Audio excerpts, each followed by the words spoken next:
നമസ്കാരം.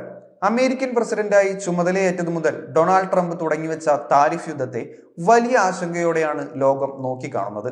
ചൈനയും ഇന്ത്യയും കാനഡയും ഒക്കെ ട്രംപിന്റെ പുതിയ നയത്തിന്റെ ചൂട് അറിഞ്ഞു കഴിഞ്ഞു. കഴിഞ്ഞ ദിവസം നടന്ന സെലൻസ്കി ട്രംപ് കൂടിക്കാഴ്ചയും പുതിയൊരു ലോകക്രമത്തിനുള്ള സാധ്യതകളും ശക്തിപ്പെടുത്തുകയാണ്. ഭൗമരാഷ്ട്രീയ സാഹചര്യങ്ങൾ ഇത്തരത്തിൽ സങ്കീർണമായി മുന്നേറുമ്പോഴെല്ലാം ക്രൂഡ് ഓയിൽ വില വലിയ തോതിൽ വർദ്ധിക്കുന്നതാണ് ചരിത്രം. എന്നാൽ നിലവിൽ അന്താരാഷ്ട്ര വിപണിയിൽ ക്രൂഡ് ഓയിൽ വില ഉയർന്നിട്ടില്ലെന്നും മാത്രമല്ല, വില കുത്തനെ കുറയുകയും ചെയ്തു. വെള്ളിയാഴ്ച ബ്രന്റ് ക്രൂഡ് ഓയിൽ വില 86 സെന്റ് അഥവാ 1.16% കുറഞ്ഞ് ബാരലിന് $73.18 എത്തി. കഴിഞ്ഞ 3 മാസത്തിനിടയിൽ ആദ്യത്തെ പ്രതിമാസ ഇടിവാണ് ഇത്തവണയുണ്ടായിരിക്കുന്നതെന്നാണ് ശ്രദ്ധേയം. എണ്ണ വിതരണം ശക്തിപ്പെട്ടത് മുതൽ ആഗോളതലത്തിലെ മാന്ദ്യസമാനമായ സാഹചര്യം വരെ ഇപ്പോഴത്തെ വിലയിടിവിന് കാരണമായിട്ടുണ്ടെന്നാണ് വിപണി വിദഗ്ധർ വിലയിരുത്തുന്നത്. യുക്രൈൻ വിഷയത്തിൽ ട്രംപ് റഷ്യയ്ക്ക് അനുകൂലമായ നിലപാടിലേക്ക് നീങ്ങുന്നുവെന്ന വ്യക്തമായ സൂചനകൾ കഴിഞ്ഞ ദിവസത്തെ ഓവൽ ഓഫീസ് ചർച്ചയോടെ വ്യക്തമായി കഴിഞ്ഞു. ഇത് ഭാവിയിൽ റഷ്യയുടെ ക്രൂഡ് ഓയിൽ വിതരണവും ശക്തിപ്പെടുത്തുന്നതിലേക്ക് നയിച്ചേക്കും. യുക്രൈൻ യുദ്ധത്തിന്റെ പശ്ചാത്തലത്തിലായിരുന്നു അമേരിക്കയുൾപ്പെടെയുള്ള പാശ്ചാത്യ രാജ്യങ്ങൾ റഷ്യൻ ക്രൂഡ് ഓയിലിന് ഉപരോധം ഏർപ്പെടുത്തിയത്.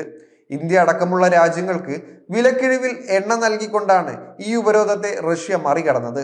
എന്നാൽ അടുത്തിടെ 3ഓളം പ്രമുഖ റഷ്യൻ റിഫൈനറികൾക്കും ചരക്ക് കൈകാര്യം ചെയ്തുകൊണ്ടിരുന്ന കപ്പലുകൾക്കുമുള്ള ഉപരോധം അമേരിക്ക ശക്തമാക്കി. അമേരിക്കൻ ഉപരോധം ശക്തമായതോടെ വിവിധ രാജ്യങ്ങളിലേക്കുള്ള റഷ്യൻ ക്രൂഡിന്റെ വിതരണം പ്രതിസന്ധിയിലായി. ഇന്ത്യയുടെ കാര്യമെടുക്കുകയാണെങ്കിൽ ഫെബ്രുവരിയിൽ റഷ്യയിൽ നിന്നും ഇന്ത്യയിലേക്ക് എത്തിയത് കഴിഞ്ഞ 2 വർഷത്തിലെ ഏറ്റവും കുറഞ്ഞ അളവിലുള്ള എണ്ണയാണ്. വരും മാസങ്ങളിൽ ഇത് ഇനിയും കുറഞ്ഞേക്കാമെന്നാണ് വിലയിരുത്തൽ. യുക്രൈൻ വിഷയത്തിൽ അമേരിക്ക നിലപാട് മാറ്റുകയും റഷ്യയ്ക്ക് അനുകൂലമായി നീങ്ങുകയും ചെയ്താൽ നിലവിൽ ഏർപ്പെടുത്തിയ ഉപരോധം നീങ്ങും. തൽഫലമായി റഷ്യൻ ഓയിൽ തടസ്സങ്ങളില്ലാതെ ലോകവിപണിയിലേക്ക് ഒഴുകും.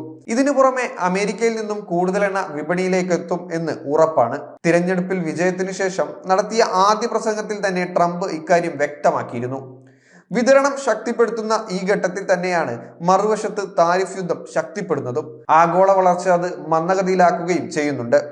ഡിമാൻഡ് ഉയരാത്ത സാഹചര്യത്തിൽ കൂടുതൽ ചരക്ക് വിപണിയിലേക്ക് എത്തുന്നതോടെ സ്വാഭാവികമായും വില വീണ്ടും കുറയും.